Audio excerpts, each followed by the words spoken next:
Architecture is really the art and science of turning fiction into fact. Sometimes kind of real architectural life interferes with intellectual architectural life. There is no such thing as architecture. Welcome to Architecture Talk, Manu. It's a pleasure to have you here and to talk transcontinentally. And ostensibly, the topic of our conversation is this new module that you, with your colleagues, Sahar Hosseini and Katrina Malaya, have done for the GAHTC. And I think your module is called the Peripheries of Contact. And I actually have it open in front of me, and I can see these 10 beautiful lectures with beautiful scintillating red slides in their opening. And before we get into the peripheries and your obsession with the peripheries, I must compliment you for the spectacular graphic character of your lectures. They are beautifully done. Thank you. And even the maps are really beautifully made. They are very clear, very explanatory, and have a strong graphic content. So which one of you is the graphic designer? It's a difficult question because I sometimes feel that I'm more than the sum of the parts put together, and I would not be able to do without my students. So Kate and Sahar have been really complementary and supplementary to my efforts. I am, in some ways, the one who conceptualizes the graphics because I feel that a topic sometimes as dry as medieval architecture and urban history, or the history of medieval peripheries and its relevance to the current, can only be made arresting and, let's say, sexy. This manner of putting graphics is our sensibility to hit a student who's going to be looking at our course. So we do it together. Sahar is someone who has actually worked very closely with me on the making of maps. We've actually developed a whole way of thinking about maps. And Kate is someone who is easy with computer graphics and so forth. That's good. You're lucky to have all that. And I also noticed that a lot of the photographs that were, a lot of them credited to you are absolutely spectacular from your Central Asia in particular. How did you pull off these fantastic photographs? Well, the photographs are all mine. I've actually been traveling to Central Asia for a long time. Yeah. And I was an undergraduate student at the School of Architecture in Ahmedabad, where I was finishing up my undergraduate thesis on the city of Bhopal in India. And I was looking at the city in terms of morphology, but then towards the end of my thesis, I realized that actually that morphology would not have been possible had it not been for the periphery from where its inhabitants came from. In other words, from Afghanistan and from Central Asia. So fast forwarding, I left for MIT, I did a master's and a PhD, and I went to Central Asia about 24 times, learned Russian along the way for 3 years, Uzbek for about 2 years. And I'm fairly easy in those travels. In fact, a lot of my friends, they always say that it seems that I have homes in many places, and one of them is certainly Central Asia. So you speak Russian? I speak Russian. And you speak Uzbeki? I speak Uzbeki. My God, Manu, that's amazing. So you are a multilingual, multicultural person. Well, I'm multilingual and multicultural. I don't say I'm a linguist, but I say that, if at all we use the term jugaad back in India, which is about, in some ways, what Claude Lévi-Strauss would call as bricolage, I make do with what is available to me, and I make do with this mix of languages that actually serves my purpose. So is there an equivalent to the word jugaad in Russian or Uzbeki? No, not that I've come across. I don't think my vocabulary is that rich at this moment. I see. I mean, the Russians would love to borrow words from English. They would say mix. Are you using a special camera, or is this all iPhone photography? No. This is absolutely a special camera. For years, starting from 1994 till about 2000. two, I was photographing with a regular manual camera, a very heavy manual Minolta, and I have this kind of thing. I use the same thing again and again and again. So I had a Minolta camera that broke, and then I purchased the same one again, a 300, then a 700, with a beautiful wide-angle lens. So I have a collection of slides, about 14,000 regular slides, some of which are 14,000 slides. 14,000 slides of Central Asia and all my travels. Only some are digitized, not all. And then from 2002 onwards, I was able to, with grants, get my beautiful digital cameras. And now I have a Nikon that is really a heavy-duty camera with a beautiful lens. And I have a plethora of images. In fact, I pride myself saying that I have images that no one really has. I'm the kind of person I've slipped into areas that would otherwise be extremely difficult to photograph and come back with fabulous looking images. I'm looking at this image of your in lecture 8. Mm-hmm. It says a typical steppe in the Tian Shan foothills in Xinjiang. It's a fantastic green, blue, and white image. Yes. And you have very beautifully foregrounded that with the yellow text block. There's a tremendous color sensibility to the things that you're looking at and that you do with your camera. I want you to speculate on this and tell me if there is a relationship, simply graphically, formally, between the architecture that you're looking at in these peripheral regions and your visual aesthetic sensibility in the photographs. They feel like the color palette. Is there a relationship in the color palette or the composition? That's a very good question. And I could answer that in two ways. One is, of course, there is a very, very strong sense of scale in my photographs. And that's something that I always like to capture in photography and in just the way in which I describe conceptual ideas in architecture and urban history. I've been very interested in sort of looking at the extra large, the medium, and the small scales when I look at landscape, when I look at culture, when I look at architecture, when I look at the city. And every photograph for me is in some ways this multiplicity of scales that can be relationally interconnected with each other. So, for example, the massive mountains at the back and the diminutive little dwellings in the front, or the horses going into the horizon that is vanishing before your eyes. And maybe part of this is also my passion for Eurasia and my understanding that Eurasia is an unbroken landmass, or it was an unbroken landmass that could be traversed all the way from the western fringes of China all across to Constantinople or Western Europe. And this is how the nomads saw it, this vast landscape that was unbroken, that they knew the promontories of, that they knew the cultural moorings of, and they were able to negotiate between the terrains. I feel that my photographs want to do that. That's a struggle with which I always deal with. Now, the other issue of color for me is important because for me, color is a way to express the emotive value of a place.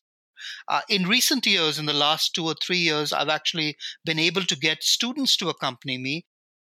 For example, if we were in the fort of Alexander, the Erikkala at Merv, I was talking to an architect student who's now working in an office in Madison, and I was talking about the way in which the armies of Alexander must have come to this place, found this round depression in the ground, and then actually built a fort because it seemed to be absolutely appropriate site for the fort, and so on and so forth. And by the time you come to the 13th and the 14th century, this particular fort, this round fort in the city of Merv, would have been completely abandoned and converted to, lo and behold, a watermelon plantation. Now, this particular way of talking about histories that are sort of contrasting with each other and sort of which make the student look up and wonder in awe as to what the landscape holds, or the secrets that it's hidden away once and for all, and how those secrets could be in some ways re-excavated through mapping, is something that I try to do in the way I talk and in the way in which I create those slides. So the picture is, for me, worth 1,000 words. And a picture is worth removing many layers of, very much like a Russian icon. I'm very fascinated by your kind of adoption of the vast open plains of the Central Asia steppes as your second homeland. Somehow you feel like a nomadic Mongol chasing after the armies of Genghis Khan, clearly, which is quite in contrast with the very well placed cultural location of growing up, I suppose, in India. So there's a sort of a relationship, like you started to already describe, between the idea of belonging and centrality that comes, let's say, from looking at a neighborhood in India, let's say the old city in Ahmedabad, Mm-hmm. and the distant peripheries. But your module focuses on peripheries versus centers. Mm-hmm. So, of course, important things happen at the peripheries.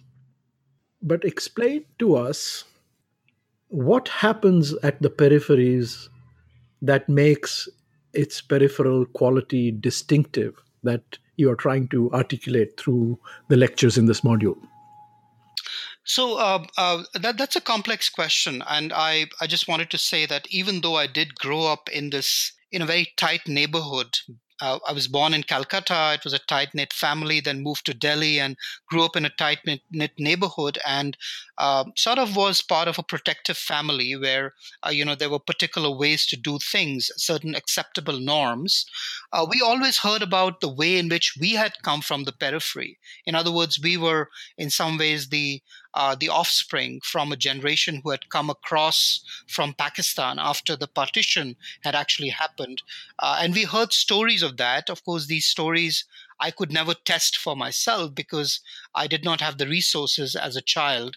Only when I became a teenager, I began to get rather mesmerized by these stories. My aunt, Krishna Sobti, who's a very well-known writer and who received the Gyanpith Award this particular year, she actually writes about this periphery, the periphery that we came from, the kinds of rivers that we crossed, the kinds of landscapes that were lost to the eye and are only part of our memories at this particular point in time. Way back, several years ago, when I was a teenager, right out of school, I actually helped her on one of her novels where she wanted a few sketches of what she was describing happened at that periphery, the large courtyard houses and how they really worked. So when I went to architecture school, in some ways, this background of the periphery was working constantly in my mind, especially so because of my experience in theater. I was a very great enthusiast for theater. I worked on stage for about 12 years as a student all the way till architecture school. And one of the things that theatrical performance and choreography really taught me was the way in which the background, the foreground, and the middle ground are framed, not just as a scene, but also as a story, as a narrative. And so when I went to architecture school, there was an expectation. Of course, back in India, the expectation was that the architecture school is only about building. And it was all about building. First year passed by, second year passed by. There were stories that were told vis-a-vis our history courses. When third year came around, I realized that there was a whole way in which the city, the culture could be seen as a palimpsest. That was, of course, working drawing studio. So it was almost the antithesis to what I was really doing in architecture school. But they say that when you're trapped in a particular place, like in a prison or in a room or in a hotel room, you think about things that are quite the antithesis of that particular space at a metaphorical level. This was also the year, in my third year, that I actually went to Berlin and worked with this architect who was the chairman of the IBA. West Berlin was positioned at that time in 1989 as an island in the middle of East Germany. And so in some ways, going from West Berlin to East Germany and thereafter to West Germany to meet my dear friend Karl in Munich was always about crossing peripheries, crossing these cultural boundaries that people and states had artificially created, boundaries that were sometimes 1 meter thick and boundaries that were often several kilometers thick. And there was a conundrum in my mind as to what is really the nature of this kind of periphery that I'm really looking for. So fast forwarding to your question about the periphery, I felt all along, by the time I got to my final year in architecture school back in India, that this whole idea of periphery was important, because even though I talked about in my undergraduate architecture thesis on the city of Bhopal and the way the city was founded by Pathan migrants from Central Asia and Afghanistan, I could not have talked about that thesis in that robust a manner if I was not aware of the peripheral underpinnings of these people, how these people came from Afghanistan through the Landi Kotal Pass in Afghanistan, across the Khyber Pass, into northern India, taking employment with the Mughal armies, and then at the death of Aurangzeb in 1707, disbanding from the Mughal army and fleeing to the outskirts of Bhopal to set up a new empire, an empire that was truly and in this very unashamed manner Pathan, because of the manner in which it remembered the way in which they were part of a social identity system. And Paul Connaughton, in his book, How Societies Remember, talks about the way in which social choreographies are really important in the way people move from one place to the other. And there was, in my eyes, a social choreography that the Pathans were able to initiate, even if they were in some ways massaged into Mughal thinking at the time when they were in the Mughal karkhanas. So the periphery for me is not just a spatial or a formal category, which is something that we all lean towards as architects because we are trained to look at formal objects. It is for me also a temporal category, a place where time stops or starts in particular ways. For example, the Wagah Atari border near Amritsar is precisely so, where time stops and starts in very certain ways. People on both sides are stopping time in their hooting and cheering of the way in which those soldiers march.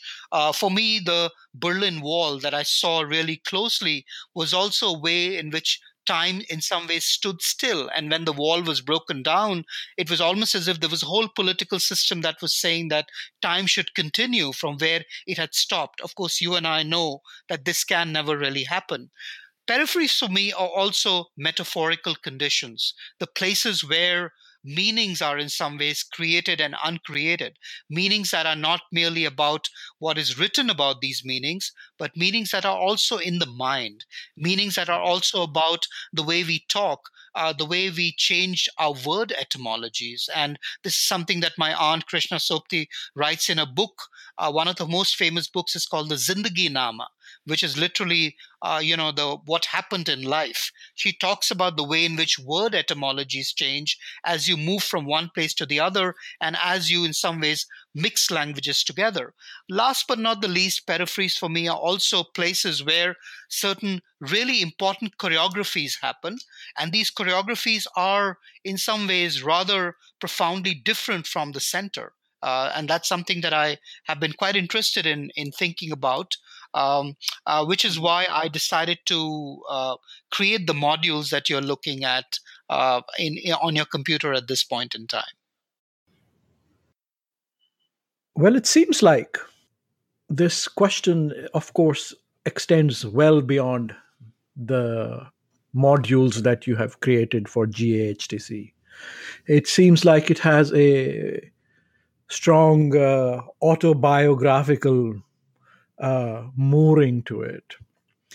And I think that that's worth dwelling on a little bit more. And going back to the story of your aunt, Krishna Sobti, it seems that the way in which you are talking about the periphery is not really as a condition of dwelling permanently in the periphery, but as a kind of a borderland that one passes through, in a sense, repeatedly. Mm-hmm. Like the Indians coming across the newly created border in 1947, and you traveling across Berlin Wall and so on. So that the periphery is that place that one, having passed through, produces the encounter with some difference, and in that moment also produces the memory of what was left behind, which is of course in part a imagined memory, a fictionalized memory. Mm-hmm. As you said and gave very nicely in the example of the Pathans remaking Bhopal in the image of a remembered, imagined Pathan legacy from, let's say, Afghanistan. Mm-hmm. So the periphery over here is a, as you say, time category, something that haunts the imagination as one attempts again and again to center oneself. Is that how you are thinking about the periphery? That's correct. It's almost it's a mnemonic. It's almost like the motif in the Fifth Symphony that comes and haunts you all the time. It's something that you would carry with you no matter where you went.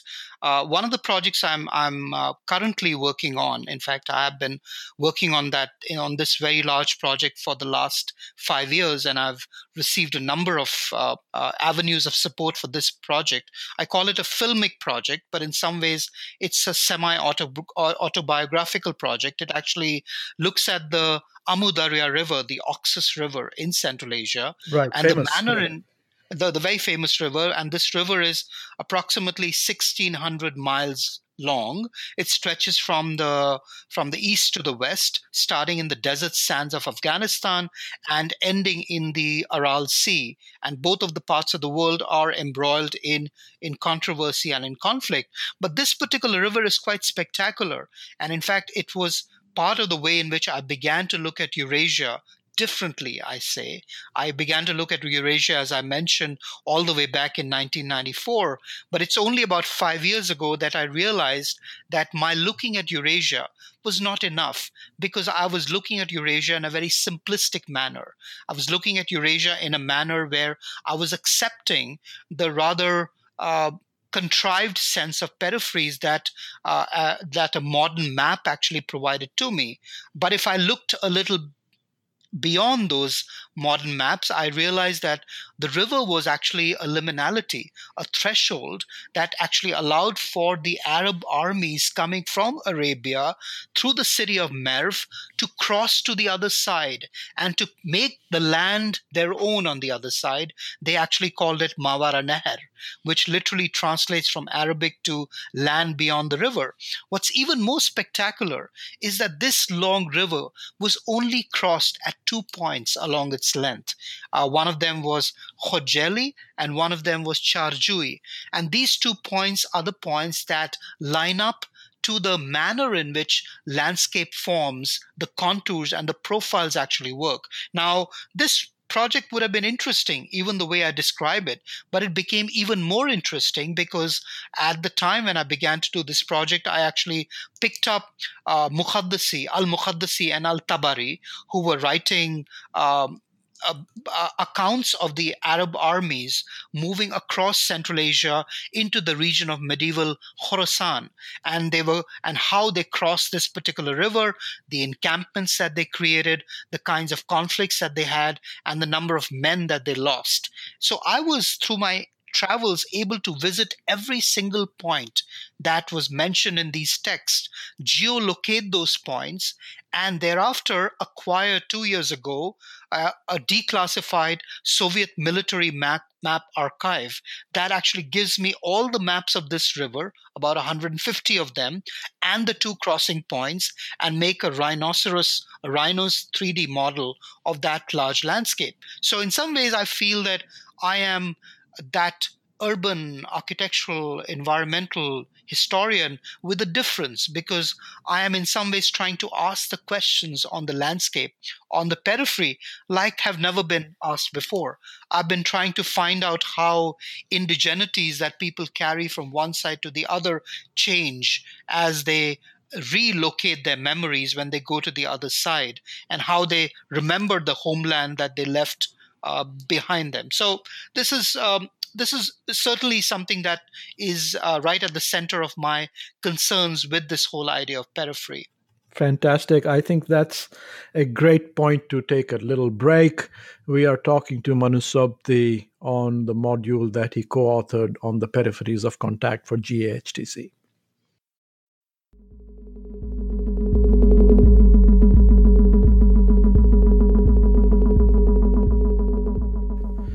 Hello, everyone. We hope you're enjoying listening to today's episode of Architecture Talk. If you're a regular listener, please do subscribe to our mailing list by going to our website, architecturetalk.org.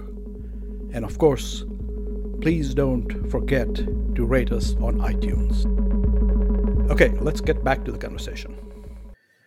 Hello, this is Vikram Prakash, and we are in the middle of a fascinating conversation with Manu Sobti on the module for the GAHTC that he co-authored on the Peripheries of Contact. So, Manu, you were telling me about how people inhabit new landscapes through mnemonic cultural geographies, which is a narrative of displacement and remembering. And in a moment, we will try and delve into, specifics of architectural remembering. But before we do that, one of the things that occurs to me is that, you have traveled quite a lot and you know many languages, but in many ways, both you and I and so many people, we all feel displaced. We all feel like we are adapting and absorbing. We are running away from some places and adapting and absorbing into new places, and are even in a very contemporary way faced with this problem of the mnemonic. There are two options. One is one can sort of try and absorb in and become a new person. Some people do that. But mostly one tries to hybridize in some ways, create two fictional imaginations and try and merge them together. One of the characteristics of this kind of displacement and mnemonic remembering is persistent anxiety, kind of constant refrain, like in Beethoven's Fifth, like you talked about, about the anxiety of belonging, the anxiety of being recognized, the anxiety of overperforming. Is this something that can be connected to some of the themes that you are looking at in any way? That's a very good observation, and I'm very glad that you have worded it in that particular way. I think very elegantly you've really summed up the way in which a lot of people like you and I and many others feel. It's something we feel in the places we are, and it's something we feel even more when we traverse from these places to other places. And the one thing that I've always, I started by creating a defense mechanism around myself by wearing armors, sets of armors, multiple sets of armors, you would say, that would actually allow me to comprehend one place versus the other, and a third and a fourth. And, this goes back to the sort of simplistic logic that we are taught as kids, that when you learn one thing, through that you learn the second, through that you learn the third. Or like when you learn a language, then one language helps you to comprehend the second. True, that is in some ways correct. However, when you come to more complex phenomena, such as the translocation or the dislocation from one culture to the other, the sort of heterotopia or dystopia that you sometimes feel yourself entering into, at least for the time being, then it actually becomes far more complicated. One of the things that I felt quite uncomfortable about was my arrival in the United States so many years ago. This was 1993, and I was I was considered to be a bright student in India. I had a good head over my shoulders. I did well in class. And when I arrived at MIT, I realized that it was a completely different world. It was a cultural shock of the closest and the most profound kind. Not that I did not know the language that people were speaking, not that I did not know how to excel, but the fact that the manner in which I combined my thoughts together was actually quite different. In fact, coming to MIT and thereafter going and doing a master's and a PhD and then continuing to teach in the United States and travel the world, the one really important lesson for me has been to actually forget and remember at the same time, to in some ways nuance my memory, to actually stop remembering things that I thought I knew very well. So, and a simple example of that was that, about an year into my studies at MIT in 1994, I met a professor from Italy who's my guru now, Attilio Petroccioli. I had known of Attilio's work for a long, long time prior to my arrival at MIT. I had all of his books, of course, photocopied because I could not afford the real books, and I got them with me. When I met Attilio was at MIT to actually become the chair of the Aga Khan program. He saw my collection of books and he was quite stunned at the fact that someone was collecting his books and collecting books in several other languages that this person could not really read. And I said that maybe one day, I told him, there would be a time when I would have the perspective to see the things that he had written through his eyes, because right now I knew India in a way that I knew it. And I found myself at MIT somewhat tongue-tied in his class, or in a class in Sybil Bozdogan's class, where we were looking at the other, we were looking at the subaltern, but it was something that I was not really familiar with, or at least the manner of its discussion was something that was completely outside my purview. Fast forwarding to all the years that have passed by, and my increasing levels of comfort with who I am, I think within the common social parlance, there is the expectation that you will have an attachment to place. And maybe that attachment to place is even more so for architects, because they are taught about genus loci, they are taught about how architecture is part of cultural, part of context. But I feel that it's time to revise that very deep-rooted tree, as it were, and go back to a much bigger concept that maybe the idea of place could be replaced by the idea of placelessness. So in fact, the normative of being attached to one place could be replaced by the normative of being attached to several places, and to look at each place through different eyes, or to wear a different dress in every single place that you go. So that has really been my struggle. It's a struggle that I, in some ways, pass on to my students here at the University of Queensland School of Architecture. Last year, I arrived here from across the seas. My colleagues in Milwaukee, little expecting that I would leave after spending several years as a tenured associate professor and as chair of the PhD program. So I arrived here in Brisbane, and I was told I would teach a course which was titled Architecture in Asia.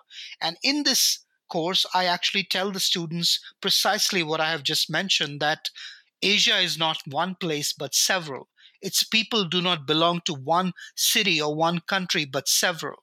In fact, these separations between place are at best artificial, and at worst crippling, because they stop you from thinking who you really are. And that's the way we should think about cultural influences from the periphery coming to the center. We should not think about the periphery as a line drawn in the sand, but as a thick zone that allows for interactions to occur. We should not think about the center as a point, but as, in some ways, a large perimeter within which reside many differing influences. Okay, so I think historiographically speaking, I would say the significance of the project that you are doing and that you are articulating in this GAHTC module is that it helps displace the story from one of that of making centers and then losing centers. Think of the rise and fall of the Roman Empire, the rise and fall of the Renaissance Italianate cities, or the rise and fall of the Mughal Empire, which are all about making centers and losing centers. You're displacing that story to another story, which is that of all civilizations, I suppose, are places of placelessness in the way that you have described it. And it offers a different template to think about the story of humankind, which is, of course, a more complex story because it doesn't offer the ready assurance of belonging and identity, which, even as we verify the importance of displaced identity construction or identity as hybrid and movement, has to be recognized as a persistent emotional desire in all making. Right. So even the important story here is the ways in which displacement frames the artificialized production of place versus place as something that's naturally constructed. Mm-hmm. So this is a fascinating historiographical project and very much in line with the core values of GAHTC. It seems that many of the lectures that your team has put together revolve around kind of the Islamic firmament. I know there's a significant section on Russia, and maybe we'll try and come to that in a moment, but they seem to revolve around the Islamic firmament of Central Asia. Is there a way to re-articulate what we vaguely and broadly call the Islamic world through the categories that you are describing? What is its nature and character as different from what is normatively understood? Normatively, it's like Islam is a kind of a series of principles which are adapted wherever they go. Is there a different way to think about the quote-unquote Islamic world in your understanding of history? Absolutely. One of the things that I tried very hard, and it's something that may not have come completely across in the modules that we created, but one of the things that I tried very hard was to actually try to show what happened when Islam interacted with other civilizations. So a lot of times, and this is something that I have observed in art historical literature, a lot of times Islam and the interpretation of Islam and how Islam interacts with the local population, whether rural or urban, is thought to be along the mainstream. It is thought to be about a certain set of principles that are encoded in liturgical practices. But what was actually quite important to me when I talked about Eurasia or Greater Eurasia, or the kind of Eurasia, or the nomadic empires that were stretching from the western fringes of China all the way across to Constantinople, was this propensity among nomadic empires never to take religion for granted. And therefore, their interpretation of religion was actually quite different than the interpretation of religion by seemingly more urbane or sedentarized populations. In fact, the nomads of Central Asia did not really adopt and adapt to Islam in the same way as some of the most sedentary civilizations elsewhere, which is why studying these particular nomads and the manner in which they create renditions of cities, settlement, culture, and architecture through their adaptation of Islam is actually quite important. Now, what's even more important, if you add the layer of migration to this particular story, the layer of migration and conversion to this particular story, it even gets it gets even more complex. Right. So, for instance, in the Delhi Sultanate empire, which existed between the 11th and roughly the 15th centuries, we do know that this empire was predominantly Muslim. But this word Muslim is a problematic word because it does not show, and rather conveniently, historians have actually hidden behind that word without telling people that the word Muslim, at least within the context of the Delhi Sultanate, was actually a time period where there were 2 or 3 or 4 kinds of Muslim populations. There was one Muslim population, which was the population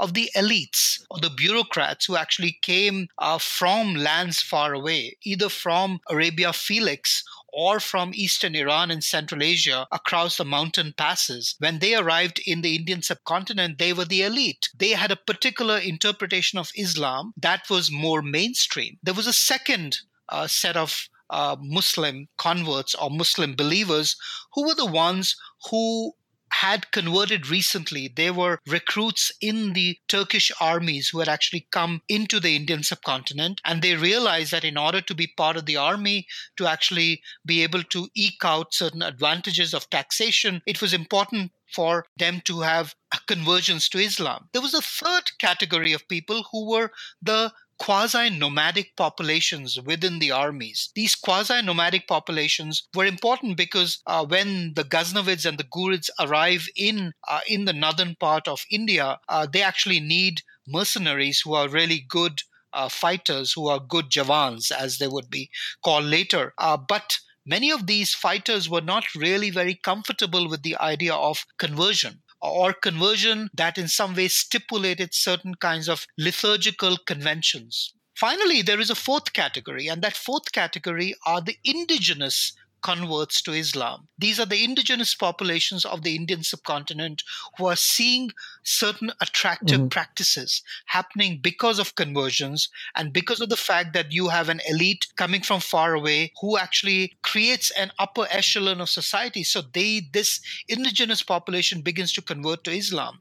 So if you look at these layer organization of Islam just around the time of the Delhi Sultanate, I think it is quite perplexing. And of course, it is this perplexing kind of situation that gives rise to the architecture of the Delhi Sultanate and the syncretic nature of this architecture that seems to borrow from Central Asia, Iran, but at the same time also mixes elements of indigenous language within the conceptualization of buildings and cities, but also in the language of the building itself, the nature of its building, and of course its craftsmanship. This argument that I'm giving about the way in which Islam needs to be looked at again, especially in this medieval period and with specific reference to the Central Asian nomads and their movements across large parts of the world, can also be illustrated elsewhere. And, good examples are Central Asia proper, or the city of Merv, or the city of Samarkand, or the city of Bukhara, or even Xinjiang in Western China, where you see two cultures in some ways coexisting.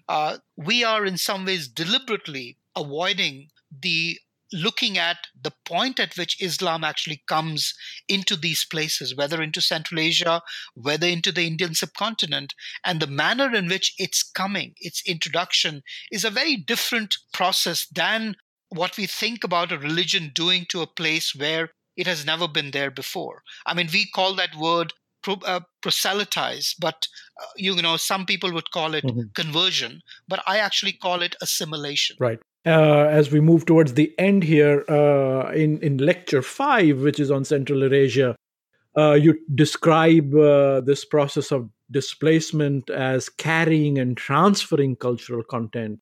And I think what I liked was this very interesting word that you all have used over here. You say the transferring and mnemonic remembering and assimilation, etc., is done by using choreographies. I mean, that's a fantastic word, where choreography describes a kind of a design work, which is done in time on a stage. And I think one can think of architecture, one can think of the making of Humayun's tomb in the Mughal times, or Quwwatul Islam Mosque, or, many of these things as choreographed works. Do you have, is choreography a good way to describe the processes specifically of architectural design in such contexts? Absolutely, absolutely. In fact, choreography would be the only way, I think, to describe the manner in which the center and the peripheries were interrelated, not at the level of aerial photography that we can afford to do at this point in time, where we can look from above, but at the time when we are talking about, which is the early medieval era, which is roughly from the 7th to the 16th or the 17th century, choreography was in some ways the kind of vision of the world that these cultural groups actually carried with them, you could not separate choreography from the sense of the holistic empire of the nomads of Central Asia. You could not remove choreography from the minds of the Mughal emperors in India, who actually thought about the empire being an empire that stretched from the Indus River in the northwest all the way to the Narmada in the south, all the way to the Arabian Sea on the west and the Bay of Bengal on the east. So if you removed choreography, you would actually be nowhere. And many of these empires, and let's talk about the Mughals here. I think we have mentioned the Mughals. Mughals, for example, they relived this sense of choreography. Each time there was every year or every so many years, one of the most important things that these nomads who are in the process of sedentarizing, they continue to do is to maintain their contact with other nomads. And within Central Asia, this would have happened by the nomadic chieftain, by the great Khan, actually going to the peripheries of the settlement to the pasture land, the so-called yaylak, where he would actually come to terms and he would talk to the tribal elders, something that Muhammad Mahmud Karzai also did at the Loya Jirga prior to actually taking control of Afghanistan. Right. And we in the West wondered what this Loya Jirga really was. But the Loya Jirga was very much like the Kurtile that the nomadic elders actually did at the time when Genghis Khan was almost about to cross the Danube, about 1225 CE. Fast forwarding to the Mughal era, when the Mughal emperors, they practice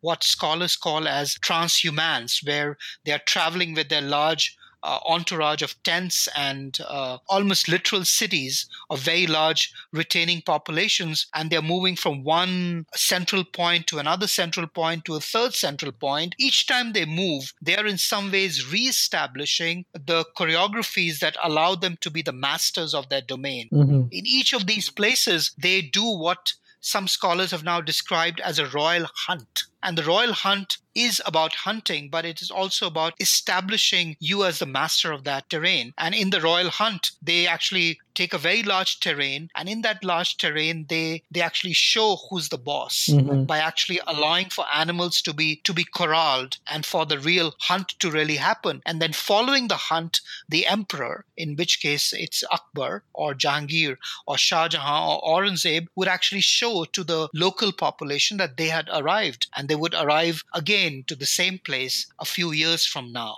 So this sense of choreography always happens. One last example that I would like to leave you with is the fact that the Timurids of Central Asia, who ruled between 1370 and 1505, the last of the Timurids was Babur, who crossed the mountains, the Khyber Pass, and then went on to establish the Mughal Empire in India in 1526. And then that gave rise to the Grand Mughal Empire all the way till 1857. Right. The Mughals were fascinated by their Turco-Mongol Timurid heritage. And in fact, this is something that we have not yet quite come to terms with, but at least till the reign of Emperor Aurangzeb, till about 1707, they were transfixed, they were mesmerized by trying to go to the other side of the mountains and reconquer their territories in Central Asia. Right. In fact, there were military expeditions sent in the reign of all the emperors to try to do that. Of course, they were complete failures because the Uzbeks of Central Asia were quite powerful by this particular point in time. Until the end of the reign of Akbar, which is about 1560 to 1605, every year the emperor would actually send an elephant, it is reported, to Central Asia to re-establish the sense of who the Grand King of Kings really was and how the Grand King of Kings was presenting something that only he could present to his subjects elsewhere. Well, that's a fascinating thought, Manu. I'm thinking of the Mughal emperor sending elephants and reimagining their place in the world through this choreography of hunting. I'm thinking of hunting as choreography, and I'm thinking of architecture as choreography, which makes architecture a kind of a hunting. What a beautiful idea. Thank you for being on Architecture Talk, Manu. Thank you, Vikram. Thank you so much. I've enjoyed myself.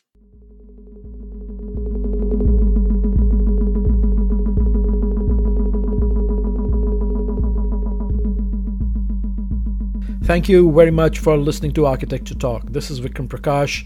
I am the host of the show, and our show's producer is Elizabeth Umbenhauer.